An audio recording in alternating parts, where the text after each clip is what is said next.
Sa wakas ay binuksan na ni Catherine Bernardo ang mga pinto sa kanyang pinakahihintay na pangarap na tahanan sa Antipolo City, Rizal. Noong Huwebes ika-11 ng Abril taong 2024. Ang kapamilya actress at ang kanyang pamilya ay nagsagawa ng isang nakakatuwang housewarming bash, na sinamahan ng kanilang mga pinakamalapit at pinakamamahal na kaibigan. Ibinigay sa mga bisita ang isang insider's look sa bagong tirahan ni Catherine, na may ilan pa sa kanila na nagbabahagi ng sneak peeks ng interior ng kanyang tahanan. 7 taong paglalakbay para kay Catherine bago natupad ang pangarap niyang tahanan. Nakuha niya ang lupa para sa kanyang bagong tirahan noong 2016. Ngunit hindi nagsimula ang konstruksyon hanggang Marso taong 2024, kasunod ng 3 taon ng masusing pagpaplano. Kinuha ni Catherine ang kadalubhasaan ni Architect Don Lino at ng kanyang team mula sa Lino Architecture para gumawa ng blueprint para sa kanyang bagong tirahan.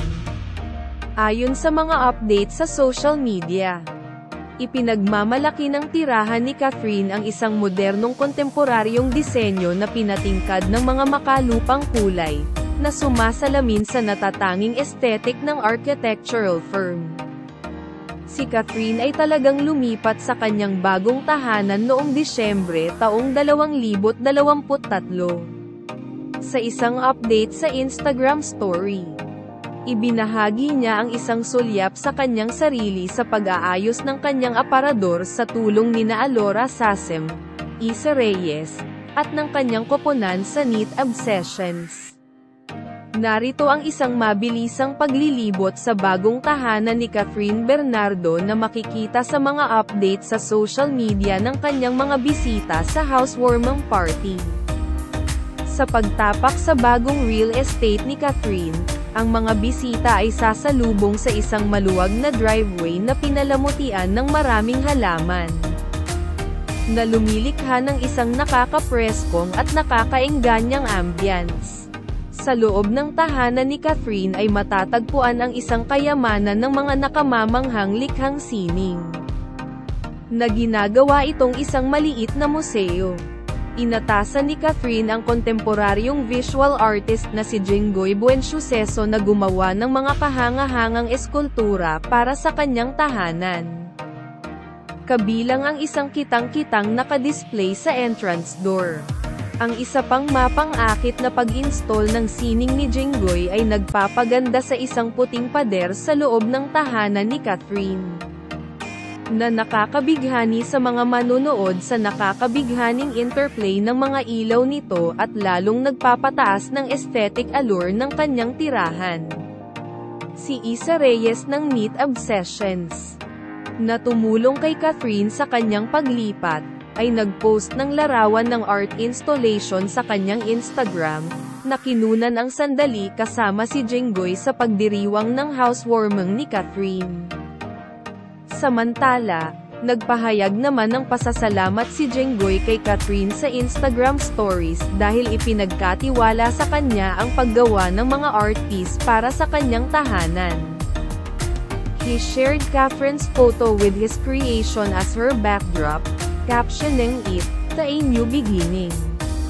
Congrats Kath and to the whole family for your new home. Thank you so much for making me part of this beautiful abode." Isang very good girl director na si Peterson Vargas ang nagpunta sa kanyang Instagram stories para ipakita ang isang lugar sa loob ng bahay ni Catherine Bernardo, na ipinahayag na isa ito sa kanyang mga paboritong lugar. Ang naka-highlight na pader ay nagpapakita ng mga art print na pinamagatang Evening Lounge at Cigar Bar ng Canadian realism visual artist na si Brent Lynch. Sa bahay ni Catherine, isang majestic staircase na ginawa mula sa kahoy at salamin ang nasa gitna, na ang bawat hakbang ay pinaliliwanagan ng subtle lighting mula sa ilalim.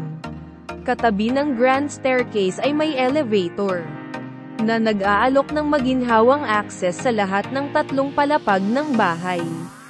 Ang isang kakaibang karagdagan sa bahay ay isang slide, na nag-aalok ng masaya at hindi kinaugalian na paraan upang lumipat sa pagitan ng mga sahig. Adding a unique and enjoyable element sa disenyo ng bahay. Sa housewarming, ang malawak na hardin sa bahay ni Catherine ay ginawa ni Gideon na isang magandang setup ng hapunan para sa party. Matatagpuan sa loob ng garden area ang isang infinity pool na nag-aalok ng mga nakamamanghang tanawin ng Metro Manila. Sa vlog ni Catherine na na-upload sa YouTube noong Marso taong 2020, inihayag ni Don ang kanyang intensyon na i-maximize ang nakamamanghang tanawin para sa bagong tahanan ni Catherine. Aniya, ang ideya para sa bahay na ito ay, kapag tumingin ka dito, ito ay nasa burol. Kaya, ang pangunahing ideya para sa bahay ay nais naming i-maximize ang mga tanawin. At kasama niyan, gusto namin ang anyo ng bahay upang ipakita ang ilang aksyon.